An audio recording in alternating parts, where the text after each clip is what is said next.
Hello there! Welcome to the Saroy channel, wherever you are in the world, and so much love to each and every one of you. I really do hope you're doing great.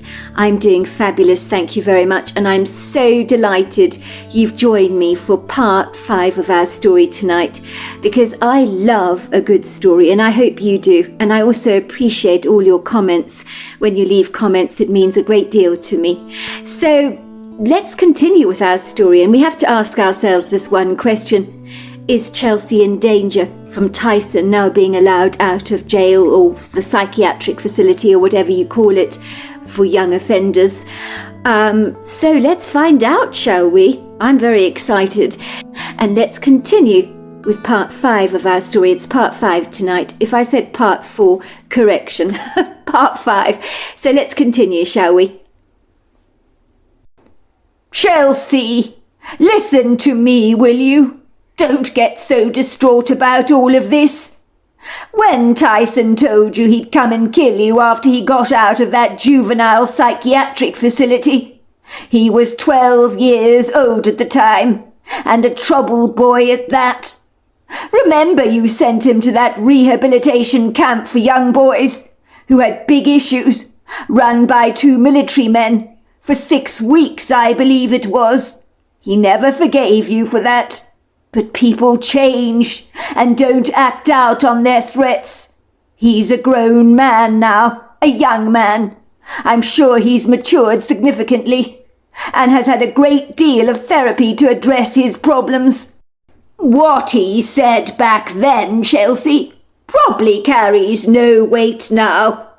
Besides, he's been mentally evaluated, has he not? By highly qualified, skilled professionals who've deemed him safe enough to enter society. And those proficient experts must know exactly what they're talking about. But have you forgotten what he did all those years ago to our Ashley, when you yourself witnessed him putting a plastic bag over her head?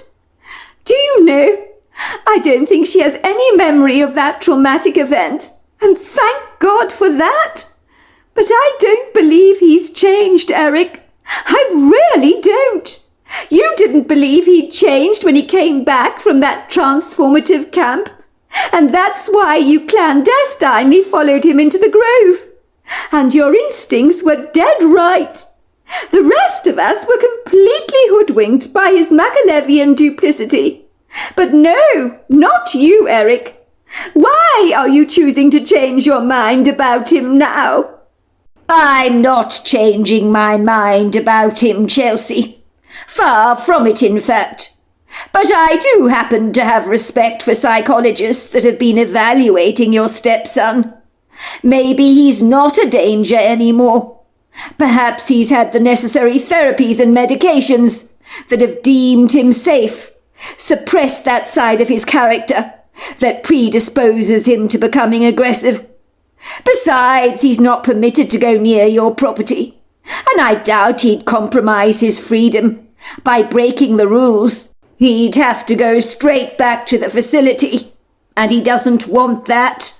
He's not stupid, and I think beyond anything else, medical health care has come along in leaps and bounds in recent years. Tyson, for all you know, could be a changed young man. You think that medical health care has advanced in recent years? I don't think so, said Chelsea, looking sceptical. And as far as Tyson being a transformed man, I very much doubt it. Despite Eric's reassurances, Chelsea was not remotely convinced that Tyson was not a threat to her life. She could still see the cocky look on his face and the menacious grin from all those years ago, when he looked at her and said, "When I get out, I'm coming for you, and don't believe I won't. You've been warned." 2 weeks later, how Chelsea wished with all her heart that she was not at home alone. She had surreptitiously hidden her rising grievous concerns about Tyson from the rest of her family. Her husband Rick was out of state visiting relatives, and she had actively encouraged him to go. She didn't want to be nannied by her husband based on fears that may indeed be unfounded. But were they? It was the knowing that Tyson was out of the psychiatric facility that had left her perpetually uneasy, with a feeling of impending dread hanging over her like a hangman's noose. Unfortunately, Rick was of the mindset that the family would never ever cross paths with Tyson again. But Chelsea was not so sure about that. She knew that, like many fungal infections, like athlete's foot for example, things can have a nasty habit of making an unwelcome reappearance in your life. The Tysons of this world did not just vaporize into thin air. She was sure of that. She believed he'd be back like an odorous bad smell. But the question was when. And if. But she was sure the if didn't count at all. It was only a question of when. She was forever looking over her shoulders to check she was not being followed. And these days, since the news that Tyson was now a free man, she was suffering from increasing paranoia, making absolutely certain that every door was double-bolted at night. She was also considering getting an alarm installed, but the alarm man had not visited the house yet, and whether that would help or not, she wasn't certain. It was after a fitful sleep during the night, broken by intervals of restlessness, when sleep cruelly eluded her, that Chelsea jumped up from her bed with a start, wiping the residue of sleep from her eyes. She was sure she'd heard a car rolling down the driveway, and her heart froze in her chest like a large lump of ice. She gingerly, rather cautiously crept over to the bedroom window, twitching the curtains, peering out between the crack in the fabric, her fingers gripping the material so tightly that her knuckles glared out of her skin like beacons of light. It was dark outside, with the sky an inky black colour. She realised there was a lonesome car squatting inauspiciously on her driveway, its lights illuminating the courtyard and triggering the motion-activated outdoor lights to come on, so that Chelsea could see everything very clearly. The engine rumbled. It stuttered into a death rattle until it quivered into a silent yawn, while the passenger remained seated in the front seat of the car. Everything became chillingly quiet. Chelsea's heart vibrated into life from its catatonic state. It began to boom through her chest as if hundreds of galloping stallions were bolting right through her at the speed of light. Chelsea drew in a deep, anxious breath, terribly afraid that the treacherous sound her breathing made could be heard by the unwelcome stranger, seated in the front seat of his car in the middle of the night, like an unexploded bomb that was about to go off. The man's ominous presence certainly had blown all Chelsea's confidence into flying pieces of shrapnel. Her body rattled like the freestanding glasses in a bar, and even her bones began to quiver and quake like the old rickety floorboards in a mansion. She was certain she had not been seen. She tiptoed cautiously in the dark, with only a whisper of light trickling through the bedroom from the night light on the landing. Chelsea remained on tenterhooks, motionlessly watching and waiting for something to happen. She anchored herself to the curtains like the large white sails of a boat, and stole sneaking glances at the car from a tiny crack in the fabric. The clawing silence continued. It cloaked her in a blanket of trepidation. The red and black car in the driveway seemed harmlessly benign. It remained stoically still, unflinching, like a dead, oversized ladybug, lying across the asphalt. She could have been forgiven for thinking there was no one in that car, but she knew better. She could see the vague human silhouette, the shape of a head, shoulders, and a pair of hands, casually resting on a steering wheel. And then she could see a whisper of smoke spilling out of a small opening in the driver's side window, which suggested the driver was enjoying a smoke, taking his time while she hyperventilated in the house, like a trapped insect in a bottle. She observed a hand moving, away from the steering wheel. She jerked her head forward to get a better look at what the stranger was actually doing.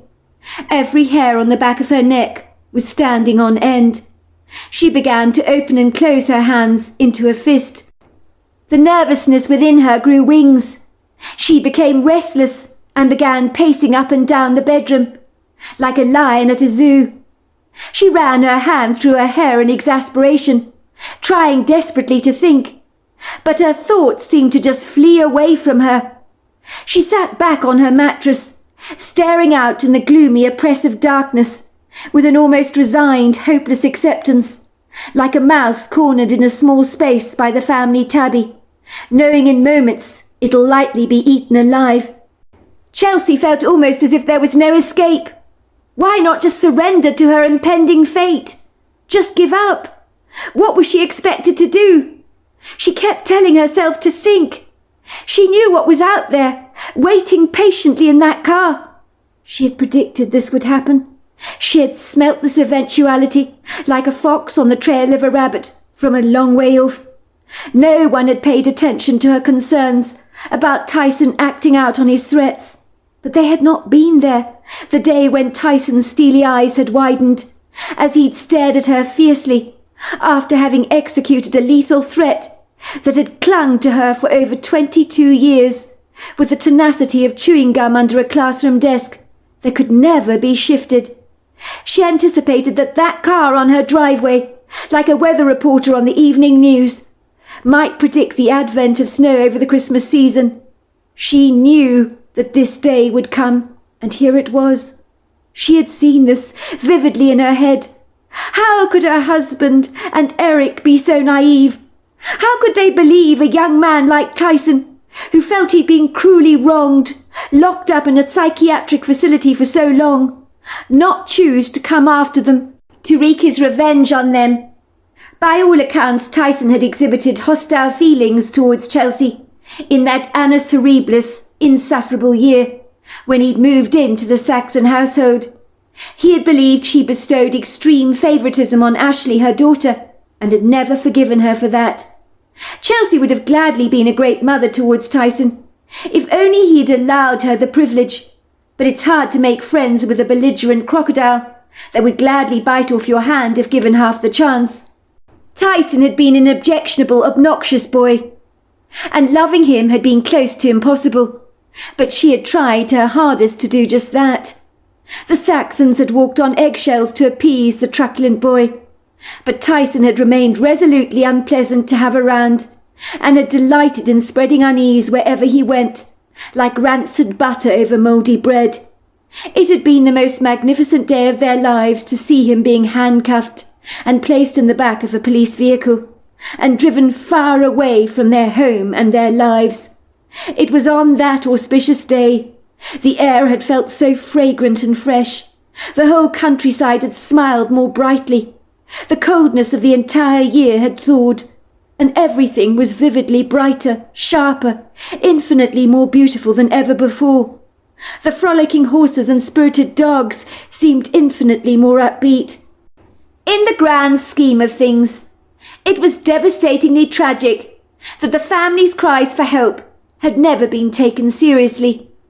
It had actually taken a bag over Ashley's head to make the authorities sit up and finally take notice, to recognise that Tyson was indeed a dangerous boy. Chelsea could never forget the delighted smirk on Tyson's face. It still haunted her life all these years later, when he'd rocketed through the woodgrove on his bicycle, looking at first alarmed, visibly shaken, and then finally a smug sort of satisfaction had crept over his face.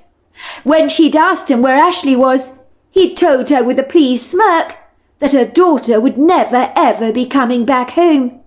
He had said this with a resolute finality, that Ashley was certain that he'd actually killed her daughter, and in that ominous second she realised that Tyson had not changed at all. She had run over to him, shaken him vigorously hard. "What have you done to my daughter? What have you done? What have you done?" "I told you! She's not coming back! She's taken by a big hairy man. I think he took her. I believe she's dead. He probably killed her. I'm lucky I got away from him." Ashley's face had gone as white as paper. She continued to shake Tyson. "What have you done? You killed my daughter! Have you killed my daughter?"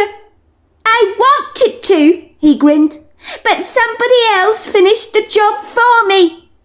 Chelsea ran frantically towards the grove to find her daughter, but Ashley had appeared. She had been walking through the trees, holding Eric's hand. Chelsea's heart had skipped with relief.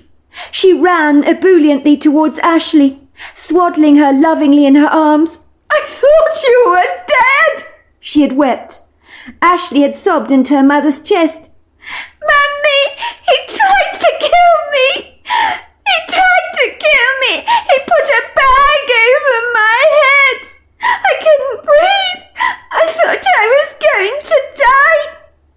Moments later, the police had arrived on the scene, as Eric had wasted no time in informing the officers about what had actually occurred in the grove, and how Tyson had tried to kill his own stepsister. Now this monster of depravity, who had so nearly killed her daughter Ashley, was back again, parked nonchalantly in her driveway, in a red and black car. Chelsea was sure her whole family was in danger. She could taste it on her tongue as surely as a snake detecting prey in its immediate vicinity. She listened to footfall that led up to the front door, the touch of leather on gravel. She waited and waited for the doorbell to ring and prayed that it would not. She glanced at the clock on her side table, confounded to see that it was 3:30 in the morning. "You've got to be kidding me," she thought. "I had no idea it was so late. Should she phone her daughter? Should she call the police?" But before she gave those things any consideration, a loud knock could be heard on the front door that rudely disrupted her train of thought. The kind of unsettling pounding you heard on a horror movie like Fright Night. If anyone woke up from their beds to hear a knock like that, it would mean only one thing, and that was to get the hell out of the house. Forget phoning the police. Don't waste time on any of that. You needed to grab every second by the hand and run as quickly as you could to safety.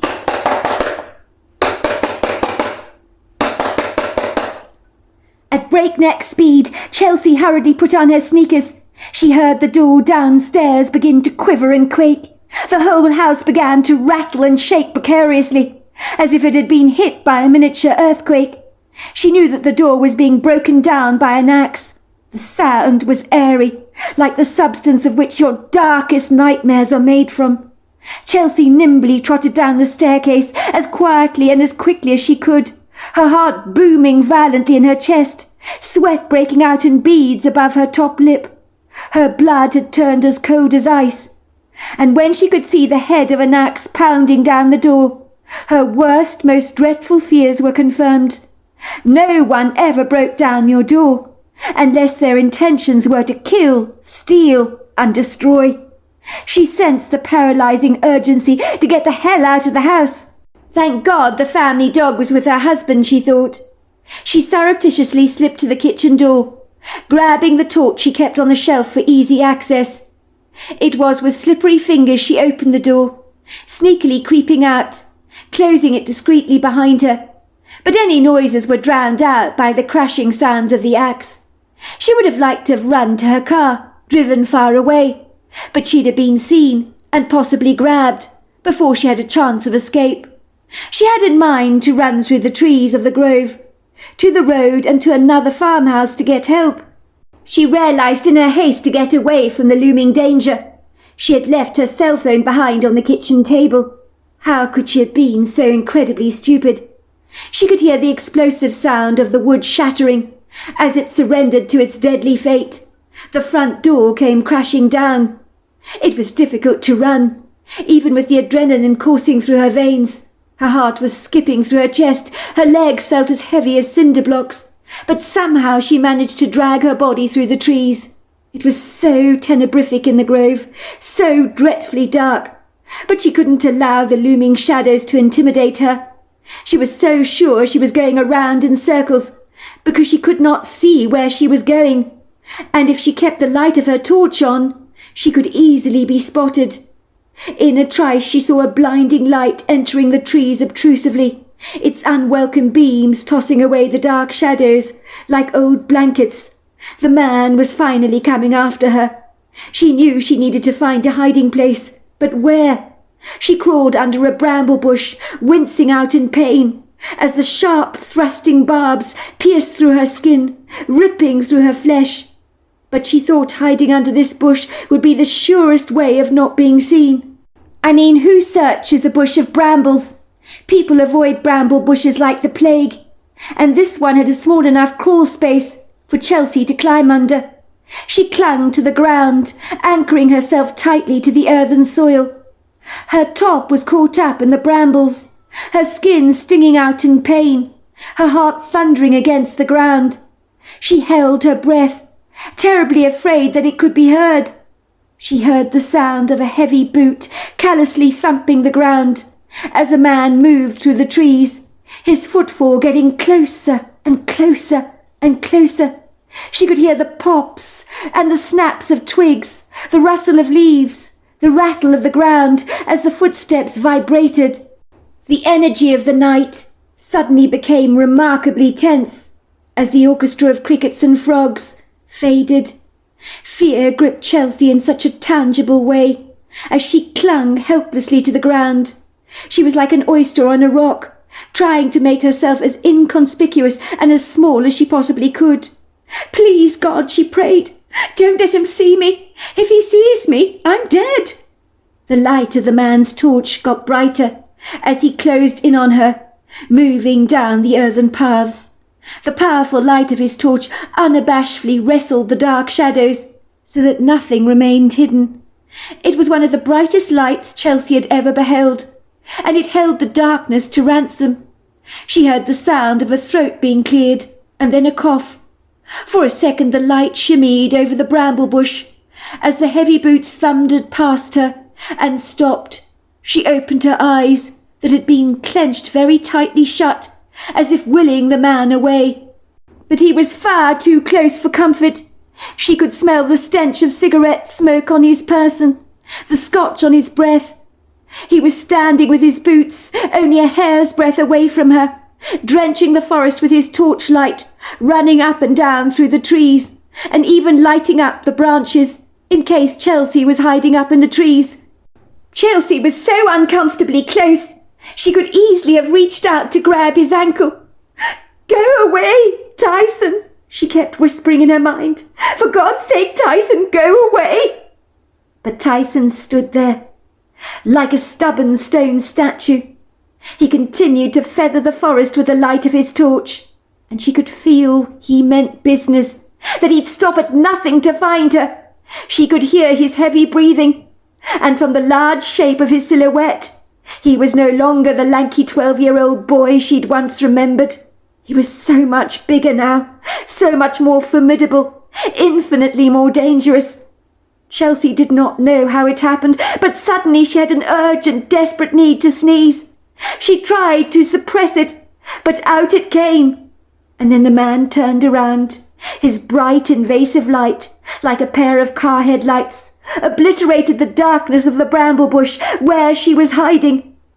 And moments later, she saw him.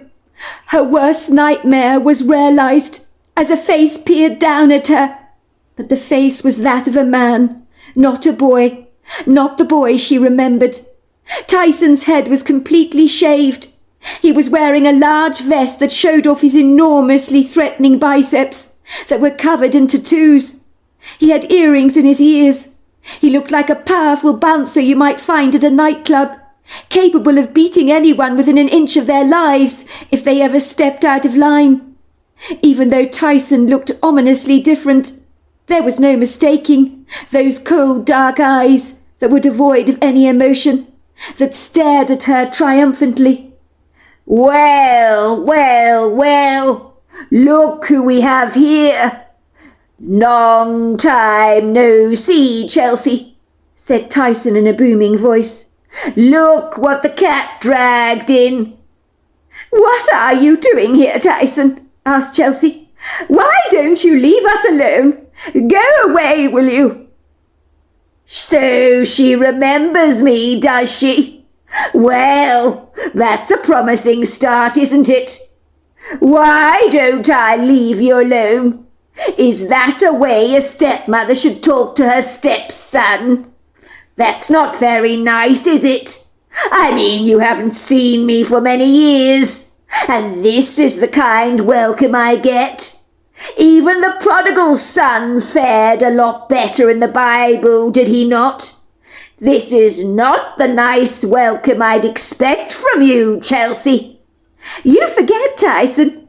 You are not my son. You only lived in our farmhouse for a year. Whose fault is that, Chelsea? As far as I remember, you couldn't wait to fob me off to the authorities, to get me locked up in a mental facility for a long, long time. How could you do that to your own stepson? It seemed strange to be talking to Tyson under a bush, but Chelsea knew that words might be the only thing that were left to save her. Could she make Tyson see sense? That was incredibly unlikely, but there was no harm in trying her best, keeping her wits about her.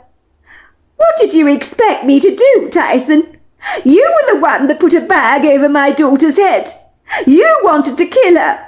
Do you honestly expect me to do nothing about that? You imposed a grave threat to our family. I had to take action. I didn't have a choice in the matter.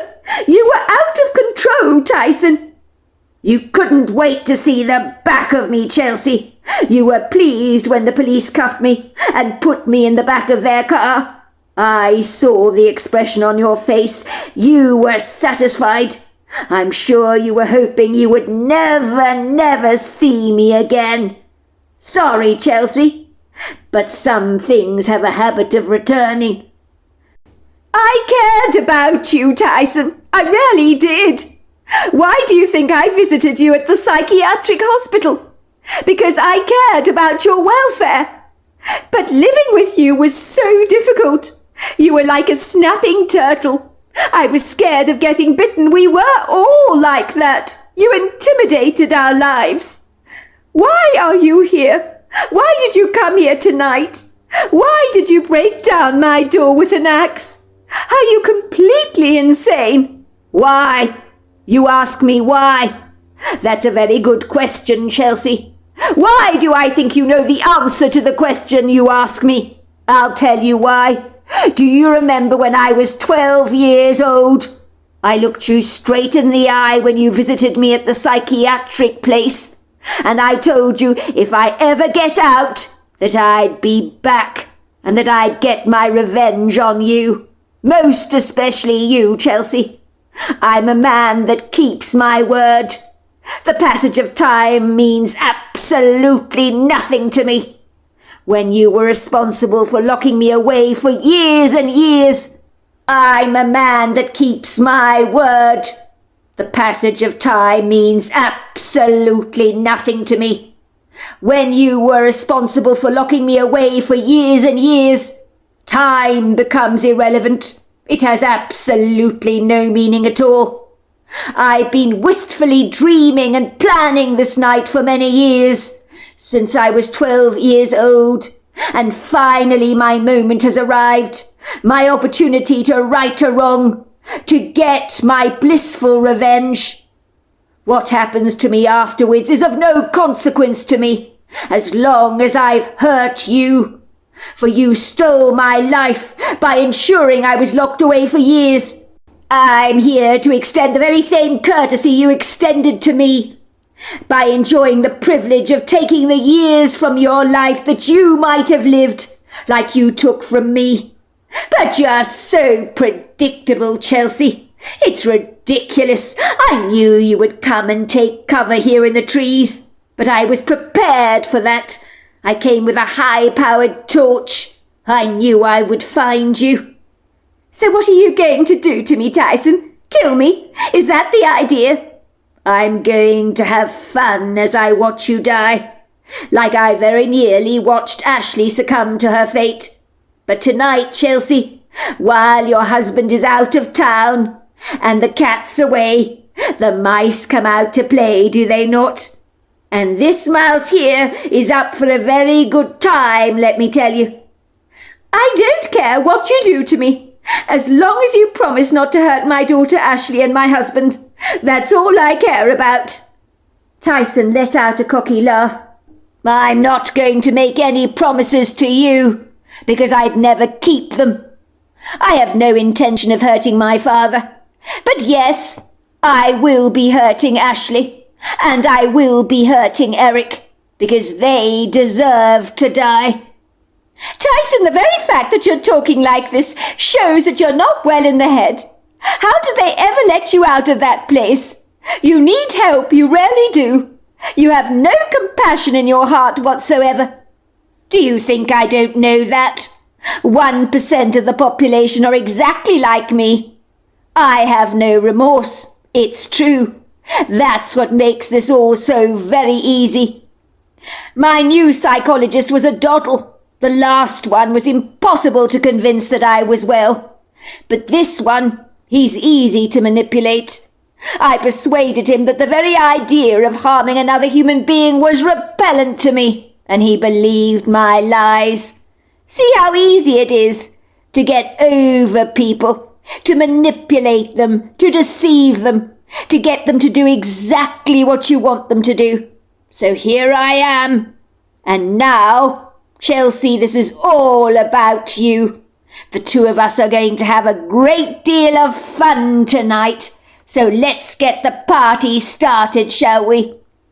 Please don't be like this, Tyson. Please be reasonable. Please have some mercy. Eric is such a good man. I don't want you to hurt him. And please don't hurt Ashley. She's got a whole life ahead of her. Don't hurt them, I beg you, said Chelsea, trying to scramble away from under the brambles, in a desperate last-ditch effort to make her escape. But a couple of tenacious barbs held her firmly in place, their thorny needles anchoring her to the ground. Chelsea's heart grew heavy, and it was almost as if her heart ceased its beat. She found herself being ruthlessly dragged from under the bush. When Tyson grabbed her ankle, he yanked her out, while the needles ripped through her flesh. Her skin throbbed in pain. Tyson was now on top of her, pinning her down violently, grabbing her hands. "Tyson, don't do this! Please! Please, I'm begging you!" "It's too late for begging now, Chelsea. You showed no mercy on me. Why should I show mercy on you?" "It wasn't like that, Tyson. You well know that. Why? Why are you doing this?" Chelsea's eyes widened when, sitting back on her haunches, with her hands tied behind her back with cable ties, she watched Tyson pull out a white plastic bag from his pocket. She knew what was going to happen next. She shook her head. "No, Tyson! Please, please, you can't do this, you can't!" "I think you will find I can," said Tyson, grinning. "It may not have worked for your daughter, but it'll work for you. And I'm going to take a front row seat watching you fight for your life in the grove. I tell you what, I'll make you a deal." He laughed merrily. "If you can get the bag off your head, I'll let you live, Chelsea. That's fair, is it not?" Before Chelsea could react, she felt a plastic bag being pulled over her head and tightened. She was claustrophobic at the very best of times. This was not a good way to die. She didn't want to go out like this. She rolled on the ground, trying to find anything sharp or abrasive that might pierce the plastic. Where was that bramble bush? If she could get to it, maybe some of those thorns might pierce the plastic and take an eye out at the same time. But that would be a small price to pay to be able to breathe again. But where was that bramble bush? She couldn't see a thing. She crawled across the ground, but saw nothing. She was so terrified. Fear was clouding her judgment, robbing her of her reasoning. Chelsea knew panic was the reason so many little creatures lost their lives. Like a bird in a cat's jaws, they could die even before they were harmed. She must think. She mustn't lose it. If she did, she'd never get out of this bag. Where were those brambles? They could potentially save her, could they not? She couldn't breathe, and all she could hear was the manic laughing as Tyson clapped his hands, as he watched her using every effort to get the bag off her head. She didn't want to move around too frantically. She needed to conserve every morsel of oxygen.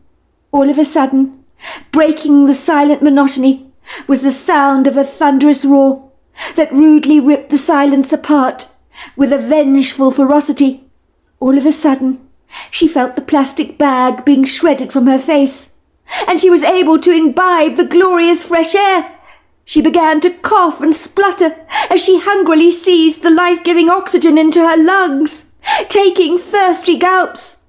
For a moment she thought she was hallucinating as a result of oxygen deprivation. She saw the Herculean-sized Bigfoot standing before her, larger than life, roaring at Tyson, whom had dropped the torch he was carrying on the ground. The torch fell into an upright position, so upright that the light filtered brazenly through the entire woodgrove, so everything that was hidden was now conspicuously bathed in an impertinent light. Bloody hell! Bloody hell! What is that? What is that? Came Tyson's terrified voice. Chelsea observed the Bigfoot clearly, almost forgetting about Tyson, as she stared at the incredulous creature that had come to her rescue with a wondrous sense of awe. She knew that Tyson was no match for this powerful beast. The Bigfoot was easily over 9 foot tall, with a human-looking face, high cheekbones, a protruding forehead that was heavily wrinkled, deep-set hooded eyes, feathered by fine lines. She could see the creature was absolutely incandescent with rage, greatly aggrieved by what Tyson had done to her. The Bigfoot began throwing his overlong arms in the air, shouting at Tyson in a language that downloaded itself into her head miraculously into English. How was it possible that she could understand every word that the Bigfoot was saying? Killa kwa! Tilanat hikasakwa! It's you again, after all this time. I knew you were bad news. Killa kikwa! Hola! I warned you, if you ever played any of these funny games again, that you were dead. But did you take me seriously? What is wrong with your head? Kila kikwasa, hobani kalaka, hikoto. Why is your thinking not aligned right? For there is no heartbeat in you. It's like you were born without one. It was incredible for Chelsea to watch Tyson begging for his life. Don't! Please don't hurt me! Please, don't hurt me! It would seem the man wanted to run away, but was unable to do so.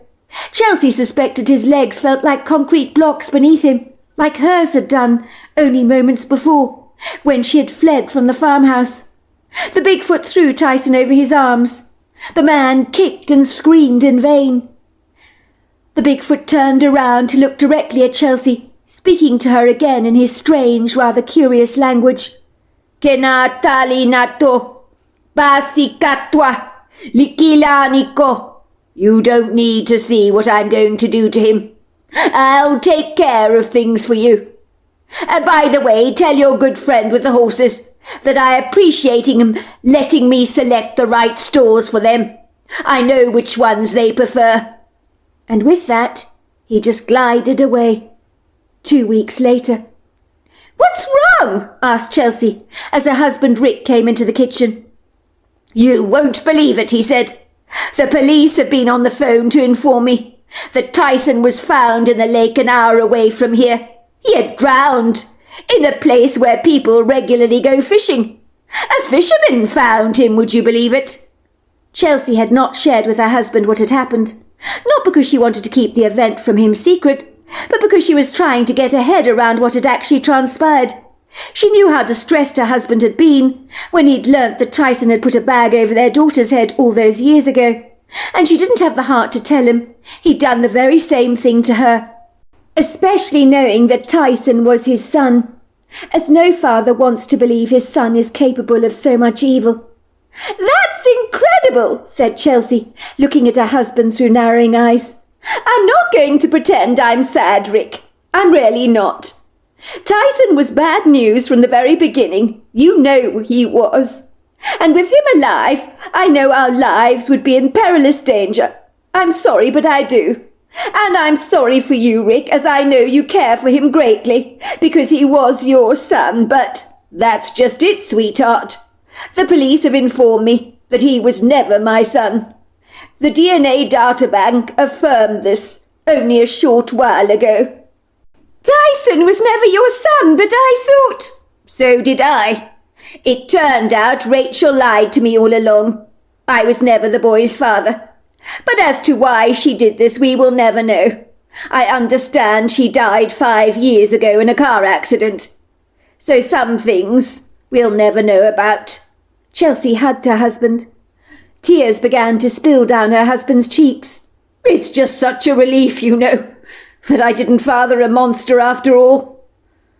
Is it bad that I feel this way, Chelsea? Of course it's not. You have every right to feel this way. I'd feel the same if I was wearing your shoes. I didn't tell you this, Chelsea, but I was secretly worried that Tyson was going to come after us. But it seems his mysterious drowning means we don't have to worry about a thing anymore. I'm so relieved I'm not going to kid. Do the police suspect foul play in the manner of his death? No, they believe it was an accident. The place where he was fishing was covered in rocks. Some treacherously slippery, I believe. They think he must have hit his head, was knocked out cold and drowned. It wouldn't be the first time this happened. I believe his fishing tackle was found close to the scene. But according to the officer, his girlfriend, whom he befriended online, insisted he's never fished a day in his life. So I think he was keeping secrets from his fancy woman. That's incredible, said Chelsea, taking her husband lovingly into her arms. We can begin a new chapter in our lives, knowing that the thing we feared the most is now behind us. Thank God for that, Rick agreed. So there you are. That's my story. Wow, what an incredible story. And what an incredible farm, where all these wonderful things happened with a Bigfoot who gave Eric pawpaws, who looked after the horses, made sure that they had the perfect stalls, who protected 2 people from being killed by this really awful young man called Tyson, who came back to wreak his revenge on Chelsea. And she just knew he was going to come back, and he did as she predicted. But she had not predicted that there would be a large hairy man to save her from the likes of Tyson, who clearly had a psychopathic disorder which could not be wiped out. You know, once you have this kind of condition, you can't suddenly become a loving, kind human being because it's inbuilt in your DNA, I think. So what an extraordinary story. I hope you enjoyed it as much as I did. Until next time, goodbye and good night.